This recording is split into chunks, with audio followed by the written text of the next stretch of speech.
A very warm welcome all my dear students. कैसे हैं आप सब? आई होप आप लोगों ने कारो अच्छे से पढ़ लिया, लर्न कर लिया, एनालाइज कर लिया जितना मैंने आपको पढ़ाया था, नोट से भी और नोटबुक से भी। तो आज का ये लेक्चर बहुत बहुत बहुत इम्पॉर्टेंट लेक्चर है, क्योंकि मैं आपको कारो के जो हेड पॉइंट्स हैं, जो 16 रिपोर्टिंग पॉइंट्स के जो हेड पॉइंट्स हैं, वो मैं आपको लर्न करवाऊंगी विद मेमोरी टेक्निक। कारो की कुछ इंपॉर्टेंट क्वेश्चन सॉल्व करेंगे और कारो को रिवाइज करेंगे एक बार वेरी फास्ट मैराथन मैनर में, राइट? तो एक बार सबसे पहले हम शुरू करते हैं कारो का रिवीजन। मैं चाहती हूँ कि सारे के सारे 16 पॉइंट्स एक बार फिर से एकदम फास्ट ट्रैक तरीके से मैं आपको लर्न करवा दूँ, रिवाइज करवा दूँ। उसके बाद हम कारो की स्टोरी सुनेंगे लर्न करने के लिए, फिर लास्ट में क्वेश्चंस को डिस्कस करेंगे, जो क्वेश्चंस आ सकते हैं और आ चुके हैं। तो शुरू करते हैं कारो का समरी लेक्चर। पहले समरी लेक्चर, फिर memory technique to learn CARO, and then we will discuss some of the most important questions. तो चलिए गाइज, मैं आपके लिए स्क्रीन को हाईलाइट कर लेती हूँ। सबसे पहले हमने जो डिस्कस किया था वो था कारो की एप्लीकेबिलिटी। तो मैं आपको सिखा चुकी हूँ कि कारो 2016 हमने डिस्कस करा है।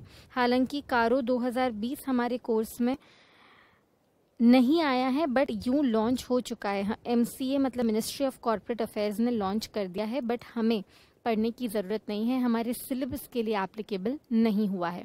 तो कारो 2016 की एप्लीकेबिलिटी में ये लिखा है कि it is applicable on all companies. ये सभी कंपनीज पर एप्लीकेबल है, एक्सेप्ट मैंने आपको सिखाया था banking, insurance, private company, section 8 company, OPC और स्मॉल कंपनी, और ऐसी प्राइवेट कंपनी जो तीनों कंडीशन सेटिस्फाई करती हो। कौन सी तीनों कंडीशन? जिसका paid up capital plus reserves and surplus 1 crore से ज़्यादा नहीं है। उसके अलावा जिसका outstanding borrowings from banks and financial institutions again 1 crore से ज़्यादा नहीं है, और जिसका टर्नओवर टोटल रेवेन्यू 10 करोड़ से ज़्यादा नहीं है। ऐसी कंपनीज पर ही कारो एप्लीकेबल है। ऑल कंपनीज, इन सब कंपनीज पर कारो एप्लीकेबल नहीं है। कारो is not applicable on this class of company. बाकी सारी कंपनी, चाहे फॉरेन कंपनी भी क्यों ना हो, कारो इज एप्लीकेबल। सिर्फ किस पर एप्लीकेबल नहीं है? Banking, insurance, section 8 company, 1 person company, small company और ऐसी प्राइवेट कंपनी जो तीनों कंडीशन सेटिस्फाई करती हो, राइट? कारो का ऑर्डर किसने दिया था? सेंट्रल गवर्नमेंट ने दिया था। सेंट्रल गवर्नमेंट कारो companies auditors report order, it's an order issued by central government on prescribed classes of companies, कि उन कंपनीज के स्टैट्यूटरी ऑडिटर को अपनी ऑडिट रिपोर्ट में कुछ 16 पॉइंट्स पर रिपोर्ट करना पड़ेगा। ये ऑर्डर सेंट्रल गवर्नमेंट ने कुछ ही कंपनीज को दिया है, जिसकी लिस्ट मैंने अभी आपको बताई है, और इसमें कंपनी को कुछ नहीं करना है। कंपनी का जो स्टैट्यूटरी ऑडिटर है उनको अपनी ऑडिट रिपोर्ट में बाकी सारी चीजें एज इट इज आएगी, उसके अलावा ये 16 रिपोर्टिंग पॉइंट्स भी आएंगे एज पर सेक्शन 143 सबसेक्शन 11। जो कारो का ऑर्डर है वो मैं आपको बता चुकी हूँ, 4 पैराग्राफ्स में आया था।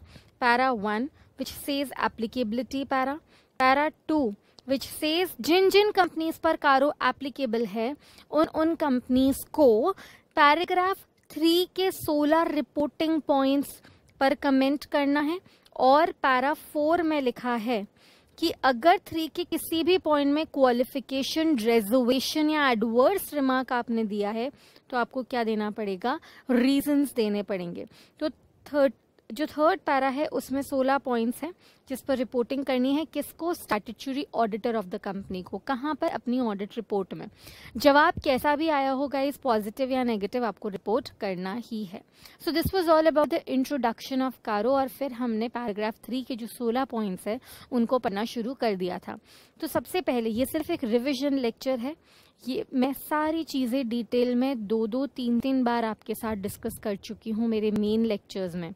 This lecture is just a summary lecture, just a freshened up lecture, जिसमें हम लोग वापस दोबारा एक बार फास्ट ट्रैक तरीके से रिवाइज कर रहे हैं। तो पैराग्राफ 3 का फर्स्ट रिपोर्टिंग पॉइंट मैं आपको समझा चुकी थी। पहला रिपोर्टिंग पॉइंट का नाम था फिक्स्ड एसेट, और इसमें हमको कितने बातों पर रिपोर्टिंग करनी थी? 3 मैटर्स पर रिपोर्टिंग करनी थी। पहला मैटर क्या था गाइस? सबसे पहले था प्रॉपर रिकॉर्ड्स, क्या कंपनी ने फिक्स्ड एसेट्स के ऊपर प्रॉपर रिकॉर्ड्स मेंटेन करे हैं या नहीं रखे मेंटेन करे हैं with respect to quantitative details and situation of fixed assets, right. क्या कंपनी ने time to time physically fixed assets का वेरिफिकेशन कराया है या नहीं करवाया है। कौन करता है फिजिकल वेरिफिकेशन? मैनेजमेंट। कब करता है? टाइमली। टाइम प्रिस्क्राइब नहीं है तो लिखा है एट रीजनेबल इंटरवल। क्या मैनेजमेंट ने time to time physical verification करा है एट रीजनेबल इंटरवल? अगर फिजिकल वेरिफिकेशन करा है तो any material discrepancy deficiency noticed और नॉट? डिस्क्रिपेंसी नोटिस्ड, अगर नोटिस करी है तो क्या उसको प्रॉपर्ली बुक्स ऑफ अकाउंट्स में डील करा है या नहीं करा है? This was point number 3, right. फिर पॉइंट नंबर 2। फिर पॉइंट नंबर 3 हम डिस्कस करते हैं और पॉइंट नंबर 3 में क्या लिखा है कि अगर कंपनी की इमूवेबल प्रॉपर्टी है तो उन इमूवेबल प्रॉपर्टी की जो टाइटल डीड्स हैं क्या वो कंपनी के नाम पर है? Are in name of company. तो फिक्स्ड एसेट्स पर हमने 3 बातों पर रिपोर्टिंग करी है। क्या बातें हैं? Point number 1 we talked about proper records. Point number 2 we talked about physical verification done by the management. Auditor will not do any physical verification, he will check कि फिजिकल वेरिफिकेशन प्रॉपर्ली हो रहा है या नहीं। Balance sheet में जो fixed assets नजर आ रही है वो correct value, correct situation, correct quantity में नजर आ रही है या नहीं आ रही है। कुछ ऐसी एसेट्स जो पूरे साल में ऑलरेडी डेप्रिसिएट हो चुकी है, 0 वैल्यू पे आ चुकी है, पर फिर भी काम में आ रही है, बुक्स में अपीयर हो रही है, तो उन सब चीजों को एडिक्वेटली डिस्क्लोज करा है या नहीं करा है। एंड लास्ट में कंपनी के पास अगर कोई इमूवेबल प्रॉपर्टी है, कोई लैंड एंड बिल्डिंग है, तो उसके टाइटल डीड्स कंपनी के नाम पर है या नहीं है। अगर है तो कोई प्रॉब्लम ही नहीं है, अगर नहीं है तब भी आपको ये रिपोर्ट करना है कि किसके नाम पर वो एसेट्स हैं। तो ये हमारा पहला पॉइंट था। इसके बाद हम आगे बढ़ते हैं towards the second point. Second point we talked about inventories. और इन्वेंट्री को लर्न करना बहुत आसान था क्योंकि एज इट इज़ यही वाला पॉइंट था कि क्या मैनेजमेंट ने time to time physical verification किया है। फिजिकल वेरिफिकेशन बाय मैनेजमेंट कब? At reasonable interval. जैसा स्टॉक वैसा रीजनेबल इंटरवल के हिसाब से चेकिंग, जांच पड़ताल।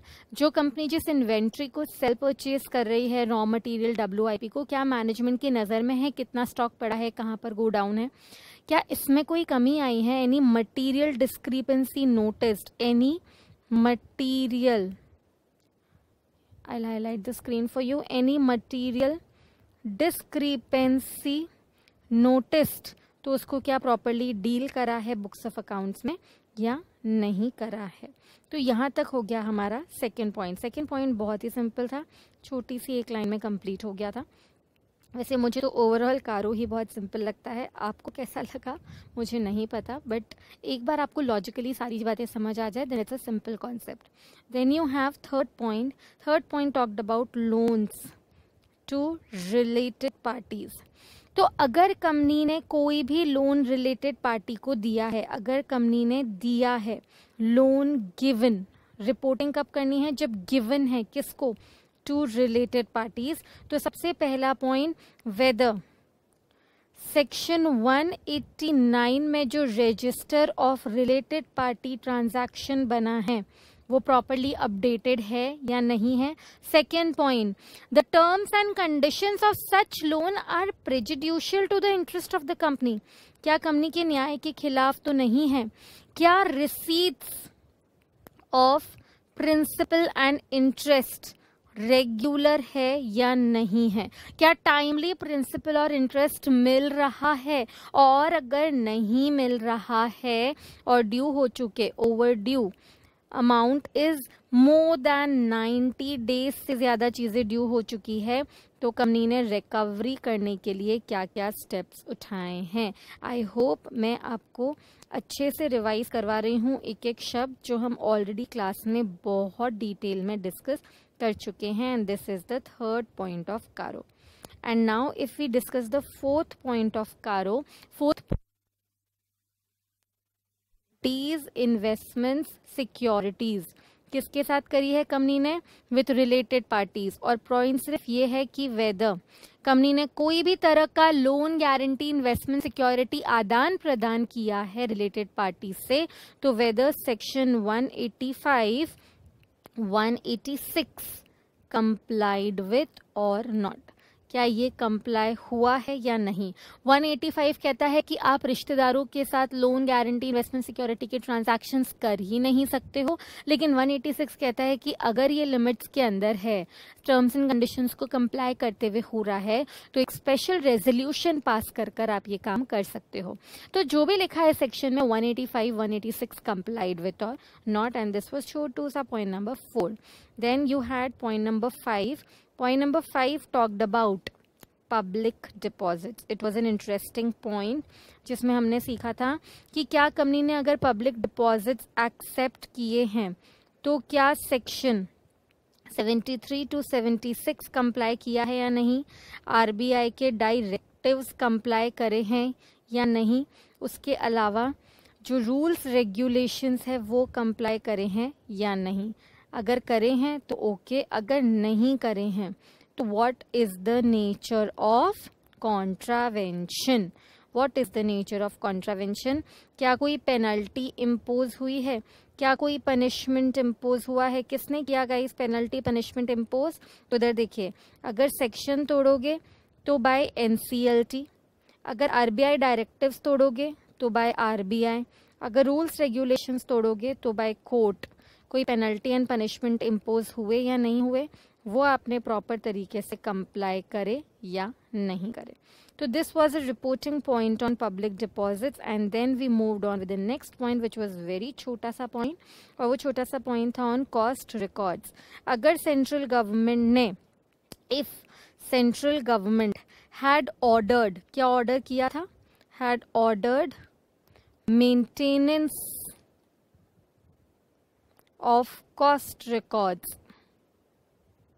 अंडर सेक्शन 148, तो क्या कंपनी ने ये कॉस्ट रिकॉर्ड्स बनाए हैं या नहीं बनाए हैं। तो ये टोटल 6 पॉइंट्स थे जो हमने पहले 2 लेक्चर्स में, कारो के फर्स्ट 2 लेक्चर्स में मैंने आपको पढ़ाए थे। ये सारी चीजें आपकी नोटबुक में ऑलरेडी लिखी हुई है। This is just a revision lecture, that's it, nothing else.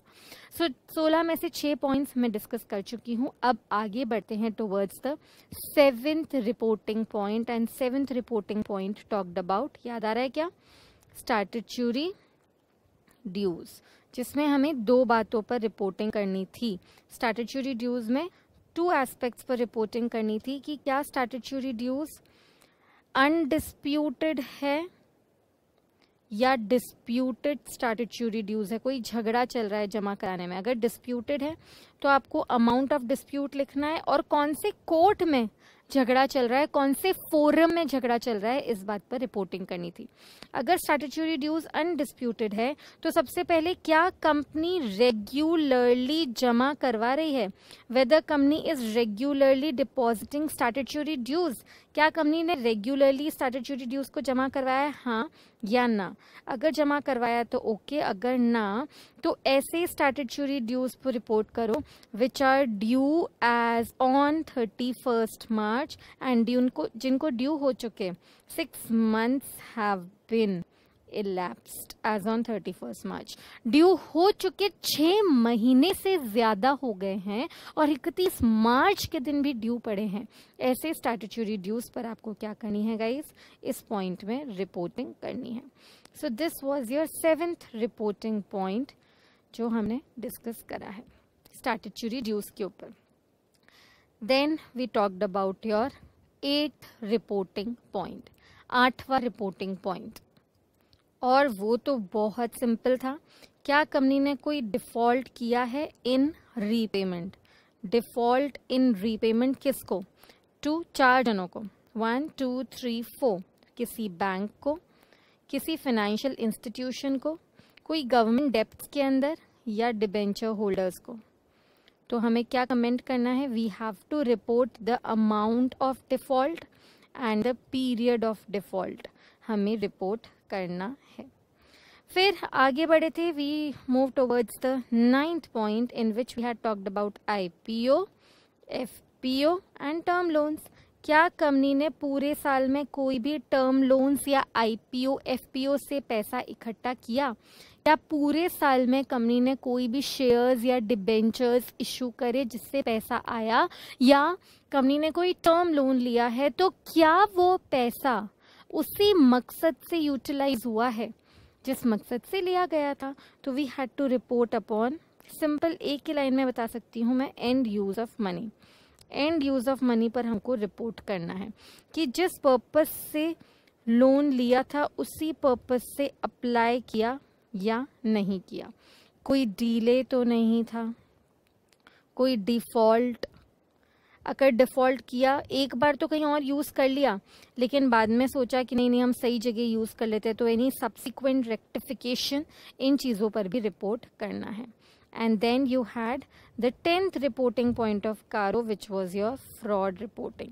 अगर ऑडिटर ने कंपनी मतलब कोई भी फ्रॉड नोटिस किया है, any fraud noticed on company by company, on company or by company, we had to report the amount of fraud and we had to report the nature of fraud.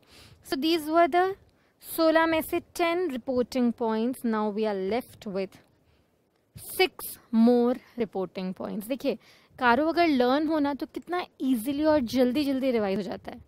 अगर आप regularly चीज़ों को revise करोगे, पढ़ोगे, तो आपको भी मेरे जैसे फटाफट लर्न हो जाएगा और सिर्फ रिवाइज करना बाकी रहेगा फिर। तो इसलिए कह रही हूँ keep revising. Moving towards the 11th point of CARO. When we talked about 11th point तो हमने डिस्कस किया था किस चीज़ के बारे में? Managerial remuneration. Yes, so we had discuss about managerial remuneration. तो क्या कंपनी ने मैनेजेरियल रेम्यूनरेशन और सिटिंग फीस, दो चीज़ें पढ़ी थी हमने, managerial remuneration and sitting fees which includes sitting fees, क्या वो was it in accordance with section 197, 198 and schedule 5 of the companies act? क्या कंपनी ने जो भी मैनेजरियल रेम्यूनरेशन पे किया in case of adequate profit, in case of adequate profit 11% of the net profit, यानी section 197, 198 के हिसाब से, और इन केस ऑफ लॉसेस शेड्यूल 5 के हिसाब से पे करा है या नहीं पे किया?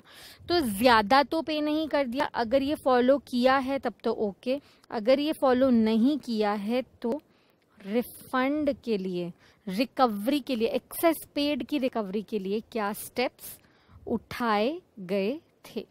ये था पॉइंट ऑन मैनेजेरियल रेम्यूनरेशन। फिर मैनेजेरियल रेम्यूनरेशन हमने डिस्कस कर लिया था। मैनेजेरियल रेम्यूनरेशन हमने सेक्शन 197, 198 शेड्यूल 5 के अकॉर्डिंग पे करा या नहीं करा? ज़्यादा तो नहीं दे दिया, रिपीट कर रही हूँ। अगर कोई चीज़ ज़्यादा पे कर दी है मैनेजर्स डायरेक्टर्स को तो रिफंड के लिए कंपनी ने क्या किया है? उसके बाद हमने डिस्कस किया था 12th पॉइंट, और वो 12th पॉइंट था वॉज ऑन निधि कंपनी। और निधि कंपनी में अगर ऑडिटर निधि कंपनी की ऑडिट कर रहा है तो कारो में 2 पॉइंट्स है जिस पर रिपोर्टिंग करनी थी। पहला पॉइंट ये था कि क्या निधि कंपनी की नेट ओन्ड फंड्स, जो कंपनी का खुद का पैसा है, the net owned funds is to deposit liability, I am so sorry, deposit liability 1:20 से ज्यादा, मतलब मिनिमम 1:20 आपको मेंटेन करनी है। Net own fund upon deposit liability 1:20 के रेशियो में मेंटेन्ड है या नहीं है, एक तो ऑडिटर ये रिपोर्ट करेगा। एंड एक टोटल डिपॉजिट्स जो मेंबर्स ने जमा करवाए हैं निधि कंपनी को एक दूसरे की हेल्प के लिए, उसका 10% मिनिमम, एटलीस्ट 10% क्या अनएनकम्बर्ड है या नहीं, अनएनकम्बर्ड डिपॉजिट्स की कैटेगरी में आता है या नहीं। और अनएनकम्बर्ड का मतलब मैंने आपको बता दिया था, free from any lien, free from any charge. तो निधि कंपनी के केस में ये 2 पॉइंट्स पर रिपोर्टिंग करनी थी ऑडिटर को, एक तो net owned fund upon deposits liabilities और एक टोटल डिपॉजिट्स का अनएनकम्बर्ड पार्ट मिनिमम 10% तो होना ही चाहिए। उसके बाद हम आगे हमने पढ़ा था 13th point after Nidhi company, and 13th point talked about the preferential allotment and private placement. तो हमने डिस्कस किया था regarding preferential allotment and private placement, और उसके अंदर सिंपल सा पॉइंट था कि अगर कंपनी ने पूरे साल में कभी भी कोई भी प्रेफरेंशियल अलॉटमेंट प्राइवेट प्लेसमेंट किया है तो क्या कंपनी ने सेक्शन, कौन सा सेक्शन, सेक्शन 42 कंप्लाई करा है या नहीं करा है, और जिस पर्पस से प्रेफरेंशियल अलॉटमेंट प्राइवेट प्लेसमेंट से फंड्स इकट्ठे किए थे उनके एंड यूज पर भी कमेंट करना है। जिस पर्पस से पैसा लिया था, जिस पर्पस से फंड्स इकट्ठे किए थे, उसी पर्पस से यूटिलाइज करा या नहीं करा। तो दो चीजें हैं, सेक्शन 42 कंप्लाइड विथ और not, and and use of money पर भी रिपोर्टिंग करनी है। फिर हमने नेक्स्ट पॉइंट डिस्कस किया था regarding contracts and arrangements with related parties. हाँ, प्राइवेट प्लेसमेंट से पहले ही हमने ये पॉइंट डिस्कस कर लिया था, बिल्कुल सही सोच रहे हैं आप, मैंने मिस कर दिया, इसलिए मैं आपको प्रेफरेंशियल अलॉटमेंट प्राइवेट प्लेसमेंट के बाद बता रही हूँ। तो अगर कंपनी ने एक रिलेटेड पार्टी से कोई भी आदान प्रदान किया है, अगर रिलेटेड पार्टी से कोई भी आदान प्रदान किया है, कोई भी कॉन्ट्रैक्ट, कोई भी अरेंजमेंट में एंटर हुई है कंपनी रिलेटेड पार्टी से, तो सेक्शन 188 कंप्लाई किया या नहीं किया, सेक्शन 177 कंप्लाई किया या नहीं किया। 188 कहता है बोर्ड रेजोल्यूशन और स्पेशल रेजोल्यूशन ऑब्टेन करा या नहीं करा, और अगर कंपनी में ऑडिट कमेटी है तो ऑडिट कमेटी की अप्रूवल ली या नहीं ली अकॉर्डिंग टू सेक्शन 177। तो this was your 13th point of CARO, and then we had discussed with the 15th point, and 15th point का नाम हमने रखा था नॉन कैश ट्रांजैक्शन। कंपनी ने कोई भी नॉन कैश ट्रांजैक्शन, कोई भी नॉन कैश ट्रांजैक्शन लिया या दिया है, किससे, कंपनी के डायरेक्टर से, डायरेक्टर ऑफ होल्डिंग कंपनी से, डायरेक्टर ऑफ सब्सिडियरी कंपनी से, डायरेक्टर ऑफ एसोसिएट कंपनी से, कोई भी नॉन कैश आदान प्रदान, anything consideration other than cash, कुछ भी किया है तो सेक्शन 192 कंप्लाइड विथ और नॉट। क्या 192 के अकॉर्डिंग नॉन कैश ट्रांजैक्शन करा है या नहीं करा, सेक्शन 192 कंप्लाइड विथ और not. And then the last point of CARO जो हमने डिस्कस करा था वो था regarding what, tell me. 16 point was on regarding NBFC, non banking financial corporations, financial companies, और इसके लिए ये था ऑडिटर चेक करेगा NBFC ने क्या अपना बिजनेस चलाने से पहले सेक्शन 45IA ऑफ कौन सा एक्ट, RBI एक्ट 1934 कंप्लाई करा या नहीं करा। सेक्शन 45IA के according whether NBFC has obtained certificate of registration or not, क्या सर्टिफिकेट ऑफ रजिस्ट्रेशन ऑब्टेन करा या नहीं करा। Right, is this clear? ये टोटल 16 पॉइंट्स हम लास्ट कुछ दिनों से कारो के पढ़ रहे हैं, 3-3 करके मैंने 4-5 लेक्चर्स में आपको डिटेल में सारे रिपोर्टिंग पॉइंट्स कवर करवा दिए। एक बार मैंने पूरे चैप्टर को शुरू से लेकर फ्रॉम हेड टू टो पूरा रिवाइज भी करवा दिया। आई जस्ट होप आपको कोई तरह की दिक्कत ना आई हो। ये देखिए कारो के 16 पॉइंट्स मैंने फिर से लिस्ट में आपके लिए लिख दिया। I made a list, of course it's not visible, the font is very small, but see, fixed assets, inventories, loans. Or I can do one more thing to help you guys is I can do sub points कितने आएंगे इसमें, एक और ऐसे करके ना मैं आपके लिए टेबल को बेटर कर सकती हूँ थोड़ा सा। जैसे फिक्स्ड एसेट्स में 3 सब पॉइंट्स थे, सेक्शन यहाँ पे कोई नहीं था। सिमिलरली इन्वेंट्री में एक ही पॉइंट था, कोई सेक्शन नहीं था। सिमिलरली लोन्स में 3 सब पॉइंट्स थे, section 189 register of related party transaction. Similarly loan guarantee में एक ही पॉइंट था, सेक्शन 185, 186 कंप्लाइड विथ और नॉट. सिमिलरली पब्लिक डिपॉजिट्स में एक ही पॉइंट था, सेक्शन 73 to 76 कंप्लाइड विथ और नॉट. सिमिलरली कॉस्ट रिकॉर्ड्स में एक ही सेक्शन था, 148 कंप्लाइड विथ और नॉट. स्टैट्यूटरी ड्यूज में 2 सबसेक्शन थे, लेकिन सेक्शन का कोई रेफरेंस नहीं था. फिर डिफॉल्ट एंड रीपेमेंट में एक ही पॉइंट था, कोई सेक्शन का रेफरेंस नहीं था. एंड यूज ऑफ मनी में एक ही पॉइंट है, एंड यूज ऑफ मनी पर रिपोर्ट करना है IPO FPO term loan, but कोई सेक्शन का रेफरेंस नहीं था. फ्रॉड रिपोर्टिंग अगेन एक पॉइंट, नो सेक्शन का रेफरेंस. मैनेजरियल रेम्यूनरेशन एक पॉइंट, 197, 198 कंप्लाइड विथ और not, and schedule 5 complied with और नॉट. राइट. निधि कंपनी में 2 पॉइंट्स पर रिपोर्टिंग करने थे, सेक्शन का रेफरेंस नहीं है कारो के अंदर. सिमिलरली प्रेफरेंशियल अलॉटमेंट एक ही पॉइंट है और सेक्शन 42 कंप्लाइड विथ और नॉट. कॉन्ट्रैक्ट्स अरेंजमेंट एक ही पॉइंट है, लेकिन सेक्शन 188 एंड 177 कंप्लाइड विथ और नॉट. नॉन कैश ट्रांजैक्शन एक ही पॉइंट है, सेक्शन 192 कंप्लाइड विथ और नॉट. एंड एनबीएफसी एक ही पॉइंट है, सेक्शन 45 IA, लेकिन कंपनीज एक्ट का नहीं, आरबीआई एक्ट का 1934 कंप्लाइड विथ और नॉट. तो देखिए एक ये भी लिस्ट आपके सामने है कि किसके कितने सब पॉइंट्स है और किस किस में कौन कौन से सेक्शंस का रेफरेंस है. इससे ज़्यादा स्पून फीडिंग मैं नहीं कर सकती. मैंने आपको ये भी बता दिया कौन कौन से सेक्शंस आपको लर्न करने हैं. ये सेक्शंस के नंबर आपको लर्न करने हैं गाइस, और ये 16 पॉइंट्स है जिसको मैंने आपको लर्न करवा दिया है. अब कुछ रेपिटेटिवली आस्क्ड क्वेश्चंस ऐसे होते हैं कि जैसे right a note on applicability of कारो. सिंपल क्वेश्चन आ सकता है, very simple, right a note on applicability. तो आपको एप्लीकेबिलिटी वाला पैराग्राफ लिखना है. ओके, ऐसा क्वेश्चन भी आ सकता है कि there is a private company जिसका टर्नओवर 80 लाख है, जिसका आउटस्टैंडिंग लोन्स बोरोइंग्स 50 लाख है, जिनका पेड अप कैपिटल 50 लाख है, क्या कारो एप्लीकेबल है? तो हम लिखते हैं नहीं, कारो एप्लीकेबल नहीं है. और ऐसे क्वेश्चंस मैं आपको समझा चुकी हूँ जब हमने एप्लीकेबिलिटी करा था कि हमें कैलकुलेट करना पड़ता है कि कारो एप्लीकेबल है या नहीं इस प्राइवेट कंपनी पर. अगर पब्लिक कंपनी होता है तो कारो एप्लीकेबल होता है, प्राइवेट कंपनी के लिए ये सारी कैलकुलेशंस आती है. तो ये तो एप्लीकेबिलिटी के पार्ट पे क्वेश्चंस आ गए.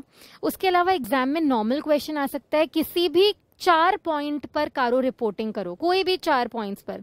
तो आप 16 में से कोई भी 4 जो आपको सिंपलेस्ट इजीएस्ट लगता है उस पर रिपोर्टिंग कर दो. लेकिन कभी कभी क्वेश्चन ट्विस्ट भी कर सकता है कि रिपोर्ट या आंसर द कारो reporting points on balance sheet items.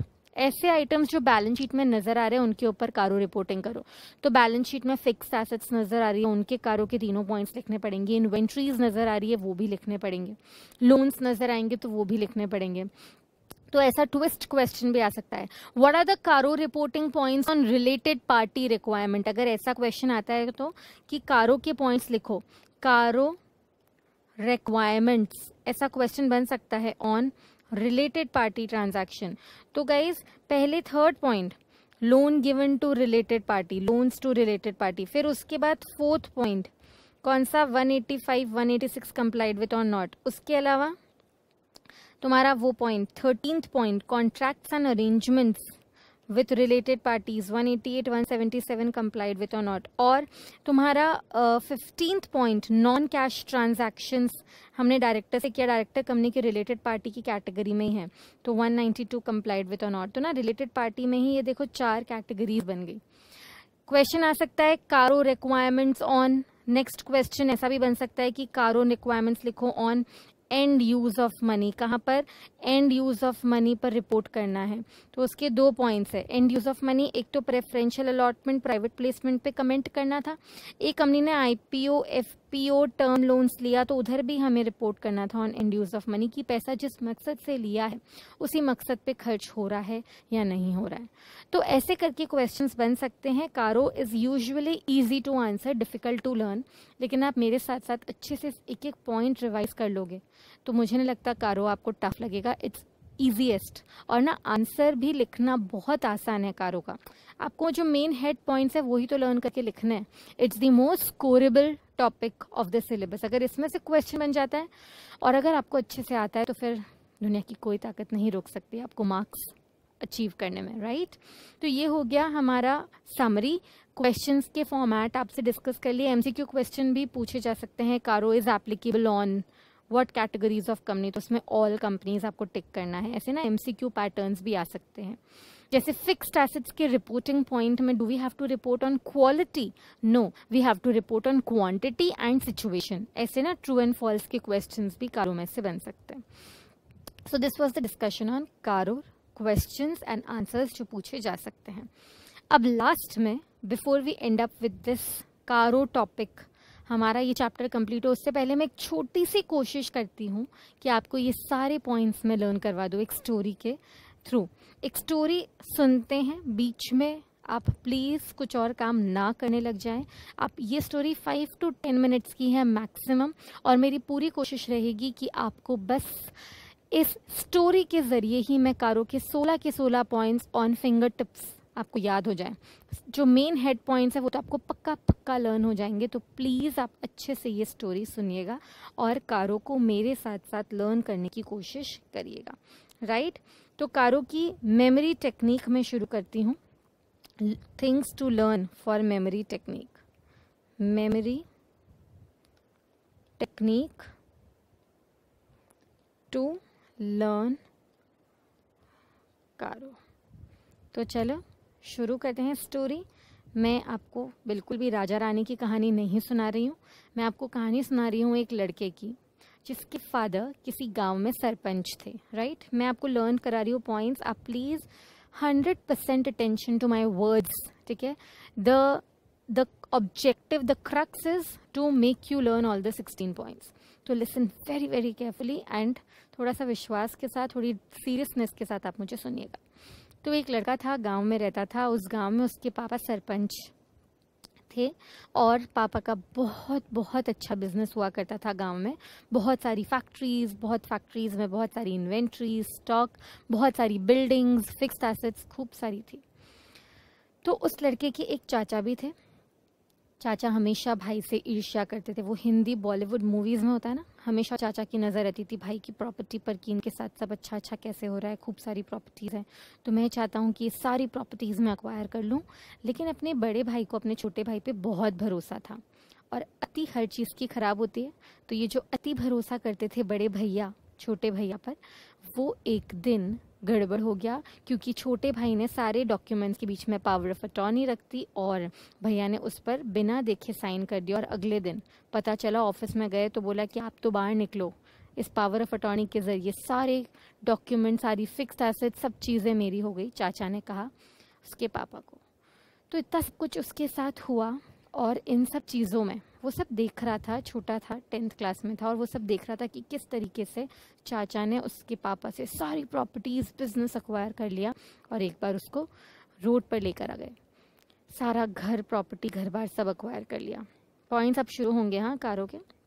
इस दौरान वो जो लड़का था, मिस्टर ए सपोज, तो मिस्टर ए थोड़े थोड़े बड़े हो रहे थे, देख रहे थे कि पापा कितने ट्रबल में थे, कितनी मुश्किल से गुजारा हो रहा था, फिर भी उसको पढ़ा रहे थे।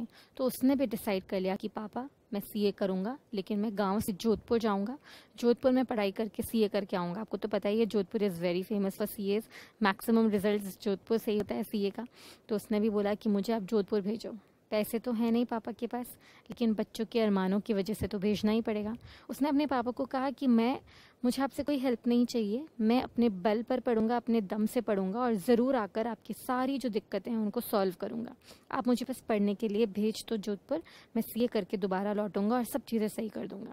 लेकिन एक बार जाने से पहले चाचा ने जो जो चीज़ें हमसे हड़पी है ना, हड़प कर लेकर गए हैं, वो मैं एक बार अपने आँखों में कैप्चर करना चाहता हूँ।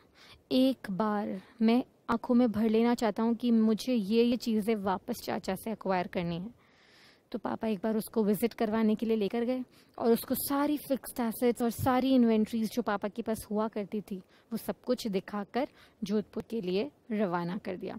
तो अब तक की स्टोरी में क्या हुआ? अब तक की स्टोरी में वो गांव में था और गांव में जोधपुर जाने से पहले उसने दो चीज़ें अपनी आंखों में कैप्चर कर ली। कौन कौन सी? जो वो फिक्स्ड एसेट्स जो चाचा ने उससे हड़प ली थी, और वो इन्वेंट्रीज जो चाचा ने टेक ओवर कर ली थी वाया पावर ऑफ अटॉर्नी। और ये सारी चीज़ें वो अपने आंखों में कैप्चर करके, कभी मैं पढ़ते पढ़ते भटक जाऊँ, पढ़ाई में मन नहीं लगे, तो आंखें बंद करके देखो तो ये नज़ारा वापस पूरा कंसंट्रेशन पढ़ाई पे आ जाए कि मुझे ये सब चीज़ें अचीव करनी है। तो ये सारी चीज़ें आंखों में कैप्चर करके मिस्टर ए कहाँ चले? मिस्टर ए चले फ्रॉम गांव टू जोधपुर सीए करने के लिए। अब सिलसिला शुरू हुआ। वापस स्टोरी की तरफ आते हैं। तो अब क्या हुआ, जब उसने जोधपुर जाकर पढ़ाई शुरू करी तो इनिशियल थोड़े बहुत पैसे तो पापा ने भेजे थे, लेकिन वो पैसे थोड़ा थोड़ा इधर उधर ट्यूशन फीस, रजिस्ट्रेशन फीस, खाने पीने में ही खर्च हो गए। अब उसके पास ज़्यादा पैसे थे नहीं, ना वो पापा को फ़ोन कर सकता था कि मैं कहाँ से पैसा ले आऊँ, मुझे हेल्प करो। उसने सोचा कि जो जोधपुर में उसके रिश्तेदार रहते हैं एक बार उनसे मदद लेता हूँ। तो उसने रिलेटेड पार्टी से थोड़े बहुत लोन लिए, लेकिन उसने ये डिसाइड कर लिया कि ऐसे मैं लोन लेता रहूँगा तो जोधपुर में एक नई उधारी क्रिएट होती रहेगी। लोन लेकर मुझे कोई पढ़ाई नहीं करनी, मुझे अपने दम पर कमाना है और कमाई के पैसों से पढ़ाई करनी है। तो उसने सोचा कि मैं क्या कर सकता हूँ। उसने अपने रिश्तेदारों को साफ ही बोल दिया था कि मुझे एकदम फेयर टर्म्स एंड कंडीशंस पर लोन देना, मैं ब्याज समेत पैसा चुकाऊंगा। और सपोज रिश्तेदारों ने बोला कि ठीक है, जब भी पैसा चुकाओ तब 10% इंटरेस्ट के साथ चुका देना। एक दिन वो क्लास में बैठा था और मेरा ही जैसे कोई स्टूडेंट उसके पास गया और मुझे मतलब उस लड़की को बोला कि यार मेरे पास पैसे नहीं है पढ़ने के लिए, क्या तुम मदद कर सकते हो? अगर तुम मदद कर सकते हो तो मुझे कोई सिंपैथी, दया नहीं चाहिए, मैं ब्याज समेत तुमको पूरा पैसा दूंगी। उस लड़के ने सोचा मैंने रिश्तेदारों से 10% ब्याज पर लोन लिया है, क्यों ना ऐसा करूँ कि मैं इस लड़की को 12% पर लोन दे दूँ और बीच में जो 2% है वो मेरी कमाई हो, और ऐसे एक नया बिजनेस शुरू करूं। और उस बिजनेसमैन के बेटे के दिमाग में एक बिजनेस आइडिया आया। क्या बिजनेस आइडिया आया? उसने पहले तो लोन लिया अपने रिश्तेदारों से, लोन्स रिलेटेड पार्टीज से लिया, लेकिन ब्याज पर लिया। उसने कहा पैसा पूरा चुकाऊंगा, और उसी लोन से जो पैसे थे वो कोई और लेने के लिए आ गया and he was ready to take it with the higher interest rate. उसने सोचा लेट्स स्टार्ट दिस बिजनेस, कम रेट पे लोन लेना और ज़्यादा रेट पर लोन देना, और बीच में ये जो इंटरेस्ट 10% पे लोन लिया, 12% पे दिया और 2% ब्याज की कमाई से अपना पढ़ाई करा, अपना पेट पाला। तो उसने लोन, गारंटी, इन्वेस्टमेंट्स और सिक्योरिटीज़ का काम शुरू किया। उसने लगभग 186 लोगों से लोन, गारंटी, इन्वेस्टमेंट, सिक्योरिटी का काम शुरू किया और धीरे धीरे धीरे धीरे वो इस बिजनेस से कमाने लगा। और कमाकर अपनी सारी फीस, अपना खर्चा, रहना, खाना, पीना, दोस्तों के साथ मज़े करना, ये सारा खर्चा भी वो अफोर्ड कर पा रहा था क्योंकि वो एक अच्छा बिजनेस कर चुका था। और देखते ही देखते जोधपुर में आए हुए उसको 4-5 साल हो गए और 4-5 साल में उसने अपना सीए पूरा किया। तो इस साइड सीए की डिग्री उसके हाथ में और इस साइड उसने जो बिजनेस से खूब सारा पैसा इकट्ठा किया। उसने सोचा अब चलते हैं यार जोधपुर से वापस गांव और पापा को डिग्री दिखाते हैं और पैसे दिखाते हैं। पर उसने सोचा पैसे तो थोड़े कम है, अभी थोड़े और पैसे चाहिएंगे। पापा की पता नहीं कितनी उधारी गांव में जनरेटेड होगी। तो ये सब चीज़ें सोचते सोचते उसने कहा अब तो लोगों का इतना भरोसा है मुझ पर, मैंने इतने लोगों से लोन लिया, इतने लोगों को लोन दिया, अब तो सबको ट्रस्ट है मेरे ऊपर, तो क्यों ना मैं एक बार जनता से पैसे मंगवा ही लूँ। और उसने क्या एक्सेप्ट किया, पब्लिक डिपॉजिट से उसके पास बहुत सारे फंड्स आने लग गए। जब बहुत सारे फंड्स आने लग गए तो सेंट्रल गवर्नमेंट गॉट कॉन्शियस, इतना पैसा कहाँ से मिल रहा है आपको, बताओ अपने अकाउंट्स। तो उसने सेंट्रल गवर्नमेंट ने ऑर्डर दिया, इसलिए उनको अपने कॉस्ट रिकॉर्ड्स दिखाए और सेंट्रल गवर्नमेंट सेटिस्फाई हो गया क्योंकि उसके पापा ने उसको सिखा के भेजा था, भाई तू बिजनेसमैन का बेटा है, टैक्स में चोरी बिल्कुल मत करना, अकाउंट्स प्रॉपर बनाना। और अपने पापा की सारी सीख वो लेकर जोधपुर आया था और उन सब चीज़ों से वो बिजनेस कर रहा था।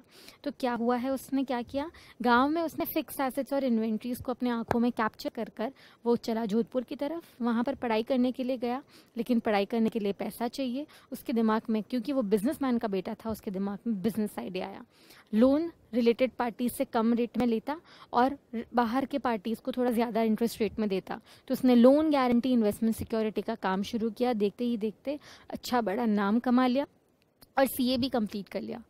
तो अब गांव जाने की बारी आ ही रही थी कि उसने जनता से पब्लिक डिपॉजिट्स मंगवाए, खूब सारा पैसा इकट्ठा कर लिया, सेंट्रल गवर्नमेंट को भी कॉस्ट रिकॉर्ड्स दिखा दिए कि मैंने कहीं टैक्स में चोरी नहीं करी है, सारे रिकॉर्ड्स अकाउंटिंग स्टैंडर्ड्स के हिसाब से बनाए हैं। और अब वो इतना सारा पैसा लेकर, एक सीए की डिग्री लेकर कहाँ पहुँच गया, वापस वो अपने पापा के पास जोधपुर से गांव पहुँच गया। अब गांव में पापा से भरत मिलाप हुआ, मम्मा से भरत मिलाप हुआ। 5-6 साल बाद बेटा वापस गांव आया था। एक साइड सीए की डिग्री, पूरे गांव में वो इकलौता सीए, और बहुत सारे पैसे जो उसने बिजनेस से कमाए थे वो लेकर वो गांव पहुंचा। उसने पापा को कहा कि अब एक नया बिजनेस शुरू करेंगे और चाचा को दिखा देंगे हम क्या क्या कर सकते हैं। लेकिन उसके पापा was a good person, he was a very intelligent, down to earth person, a good businessman. उसने कहा नहीं नहीं ए, हम ऐसा नहीं करेंगे। जो भी तू पैसे लाया है, पहले जो पूरी दुनिया हमसे जो उधारी मांगती है हम उनको चुकाएंगे, ताकि कोई डिफॉल्ट नहीं रह जाए। तो जब चुकाने की बारी आती है तो सबसे पहले किसको चुकाया जाता है? गवर्नमेंट को। तो उन्होंने स्टैट्यूटरी ड्यूज चुकाए अपने सारे। उसके अलावा कोई भी जहाँ जहाँ पर डिफॉल्ट था, डिफॉल्ट किया किसमें? रीपेमेंट में। किस किस को? किसी बैंक को, किसी फाइनेंशियल इंस्टीट्यूशन को, गवर्नमेंट को, डिबेंचर होल्डर्स को, तो सबको पैसे चुकाए। उसके अलावा वो लोग जो उसकी हाजिरी में, उसके पापा की हाजिरी में अब तक खड़े रहते थे, वो एम्प्लॉयज़ और स्टाफ जो सेठ जी की हाजिरी में अभी भी खड़े रहते थे, उनको भी थोड़े पैसे दिए, मैनेजरियल रेम्यूनरेशन पे किया। और ये सब चुकाते चुकाते पता चला कि जो ए गांव जोधपुर से लेकर आया था पैसा, वो पैसा इन सब चीज़ों को चुकाने में ही ख़त्म हो गया। नए बिजनेस के लिए तो पैसे बचे ही नहीं। अब क्या करें? सारी चीज़ें चुका दी। चुकाने में सबसे पहले स्टैट्यूटरी ड्यूज को चुका दिया, डिफॉल्ट जिन जिन को किया था उन्होंने को चुका दिया, और मैनेजरियल रेम्यूनरेशन को भी फ्री कर दिया। अब एक बार कर्जे से फ्री हो गए मिस्टर ए और मिस्टर ए के पापा। लेकिन अब नया काम शुरू करना था, नई चीज़ें शुरू करनी थी। तो अब ए और उसके पापा बैठे और उन्होंने सोचा कि अब हम एक नया काम शुरू करते हैं। तो ए ने कहा पापा नया काम ही क्यों शुरू करना, वो काम मैं जो जोधपुर से करता हुआ आया हूँ वो ही काम क्यों ना हम वापस से शुरू करें। और इस बार शुरू करते हैं एक निधि कंपनी को। निधि नाम की कंपनी बनाई, और निधि नाम की कंपनी में उनका मेन प्रोजेक्ट था आईपीओज, एफपीओज और टर्म लोन्स को आदान प्रदान करने का। आईपीओ, एफपीओ और टर्म लोन्स को उन्होंने सोचा कि हम आदान प्रदान करते हैं। सोचा पापा ने ये तो अच्छा आइडिया है, आईपीओ एफपीओ टर्म लोन्स का काम करते हैं, क्योंकि वो सीए है तो लोग लोन दे भी देंगे, इससे लोग ले भी लेंगे, एक अच्छी क्रेडिट वर्दीनेस है गांव में। तो उन्होंने सोचा कि एक निधि कंपनी शुरू करते हैं और उसका प्रोजेक्ट रखते हैं वो जो जोधपुर से करते हुए आ रहे थे, आईपीओ एफपीओ टर्म लोन्स आदान प्रदान करना। और इस बार हम किसी चाचा वाचा को इस कंपनी के शेयर्स नहीं देंगे, हम बहुत सोच समझ कर शेयर्स का अलॉटमेंट करेंगे। तो प्रेफरेंशियल अलॉटमेंट और प्राइवेट प्लेसमेंट बहुत सोच समझ कर किया गया और नया काम शुरू किया गया। राइट? समझ आ रहा है क्या हुआ? तीनों चीज़ों को चुकाया, तीनों चीज़ों को चुका दिया। अब उन्होंने कहा एक नया काम शुरू करते हैं। नया काम शुरू करा निधि कंपनी का। आईपीओ एफपीओ टर्म लोन्स का प्रोजेक्ट था, उसमें मंगवाना, आगे कम रेट पे देना, लेना ज़्यादा रेट पर देना, लेना देने का काम शुरू किया। और प्रेफरेंशियल अलॉटमेंट प्राइवेट प्लेसमेंट करा। चाचा या किसी भी ऐसे रिश्तेदार को शेयर्स नहीं दिए जो भविष्य के लिए हानिकारक हो सकते थे। अब आगे बढ़े और उन्होंने अपने कुछ रूल्स बनाए। और पता है क्या रूल्स बनाए? रूल्स बनाए 13, 14, 15 और 16 रूल्स बनाए कि अब हम कोई भी कॉन्ट्रैक्ट, कोई भी अरेंजमेंट करेंगे रिलेटेड पार्टी से, उसे बहुत ध्यान से प्रॉपर अप्रूवल्स के साथ करेंगे। क्योंकि एक हादसा चाचा हमारे साथ कर चुके हैं, तो इस हादसे को हम रिपोर्ट जो रिपीट नहीं करेंगे, और इस हादसे से ये सीखेंगे कि कोई भी कॉन्ट्रैक्ट, कोई भी अरेंजमेंट हो रहा है, कुछ भी कंपनी में नॉन कैश आदान प्रदान हो रहा है, तो वो सब नज़र में रखेंगे, प्रॉपर अप्रूवल के साथ करेंगे, प्रॉपर स्पेशल रेजोल्यूशन से करवाएंगे। कोशिश करेंगे कि किसी भी तरह का फ्रॉड ना हो, और अगर फ्रॉड हो तो सावधान रहेंगे, सचेत रहेंगे, ताकि दोबारा गलती ना हो। और इन सब चीज़ों को ध्यान में रखकर उन्होंने बिजनेस कैरी किया, और देखते ही देखते सीए ने और उसके पापा ने एक बहुत ही बड़ी सी एनबीएफसी खोल दी और उसको 45 IA ऑफ आरबीआई एक्ट में रजिस्टर करवा दिया, और सब कुछ हैप्पीली होने लगा। तो these were the 16 points of कारो। थोड़े बहुत तो गाइज लर्न हुए ही होंगे आपको। क्या? गांव में उसने फिक्स एसेट्स इन्वेंट्रीज अपने आंखों में कैप्चर करी, जोधपुर आया, जोधपुर में उसने रिलेटेड पार्टीज से लोन लिया। रिलेटेड पार्टीज से लोन लिया, लोन गारंटी, इन्वेस्टमेंट सिक्योरिटीज का आदान प्रदान करके पैसा कमाना शुरू किया। जाने का टाइम आया तब ओपनली जनता से पैसे लिए और कॉस्ट रिकॉर्ड सेंट्रल गवर्नमेंट को जमा करवाकर जोधपुर से गांव आ गया। गांव में पापा ने कहा पहले 3 चीज़ें चुकानी है, statutory dues, default and repayment and managerial remuneration, फिर कोई नया काम शुरू करना है। तो चुका दी और फिर नया काम शुरू किया। नया काम वही था जिसका नाम रखा निधि। निधि कंपनी के नाम पर नया बिजनेस शुरू किया। काम ये ही था कि IPO FPO term loans issue करेंगे, पैसा इकट्ठा करेंगे, ब्याज पे आगे देंगे, ब्याज की कमाई करेंगे, इंटरेस्ट से अर्न करेंगे। तो ये आईपीओ एफपीओ टर्म लोन्स के बेसिस पर नया धंधा शुरू किया। और इस कंपनी में ध्यान रखा कि बहुत सोच समझ कर शेयर्स को अलॉट किया, प्राइवेट प्लेसमेंट, प्रेफरेंशियल अलॉटमेंट के साथ। अब धीरे धीरे काम शुरू किया, लेकिन कुछ चीज़ों का उन्होंने ध्यान रखा। कोई भी कॉन्ट्रैक्ट, कोई भी अरेंजमेंट रिलेटेड पार्टी से होता है तो प्रॉपर अप्रूवल के साथ होगा। कोई भी नॉन कैश आदान प्रदान हुआ डायरेक्टर या किसी से भी, प्रॉपर अप्रूवल के साथ हुआ। एंड लास्टली, कोई भी फ्रॉड अगर दिखा तो फ्रॉड को हम नज़रअंदाज नहीं करेंगे। ऐसे करते करते उन्होंने बिजनेस कैरी किया और बिजनेस बहुत शानदार चला। और थोड़े टाइम बाद उनकी निधि कंपनी एक मामूली छोटी सी कंपनी एक बड़ी सी एनबीएफसी में कन्वर्ट हो गई, जिसका सर्टिफिकेट उन्होंने 45 IA RBI एक्ट से ले लिया। So these were the 16 reporting points of कारो। मैंने एक छोटी सी कोशिश करी है एक स्टोरी के तहत आपको लर्न करवाने की। आई होप आपको ये पॉइंट्स अच्छे से लर्न हो गए हैं। मैंने जो मेन हेड पॉइंट्स हैं उनके अंदर की बातें बोली है, लिखी है, आपको अच्छे से समझाई है। आपसे हार्ट फेल्ट रिक्वेस्ट यही है कि प्लीज़ इसको अच्छे से लर्न कर लेना। प्लीज़, आई डोंट वांट कि इस चैप्टर में आपका कहीं पे भी कोई भी नंबर कटे। वैसे तो मैं किसी भी चैप्टर में ये कोशिश नहीं करूँगी कि आपके नंबर कटे, but it's easy to score in CARO, trust मी। इसलिए अच्छे से पढ़ो, अच्छे से रिवाइज करो। छोटी छोटी मेमोरी टेक्निक्स है जिससे आप लर्न रख सकते हो सकता है आपको स्टोरी बोरिंग लगी हो, नहीं भी लगी हो। अगर अच्छी लगी हो तो थैंक यू, लेकिन अगर बोरिंग लगी हो तो मैंने आपको एंटरटेन नहीं किया है, राइट? मैंने आपको लर्न करने के लिए ये स्टोरी सुनाई है ताकि आपको कारो लर्न हो जाए। This was not for your entertainment, this was just for learning part of CARO. So understand my feelings, learn CARO, don't overreact in this case. अच्छे से लर्न कर रिवाइज कर आगे बढ़ते हैं। तो यहीं पर हमारा पार्ट A ख़त्म होता है। पार्ट A में हमने company audit, company accounts, audit report और कारो पूरा कर लिया है। अगले लेक्चर में मिलते हैं जहां पर हम अपना पार्ट B शुरू करेंगे।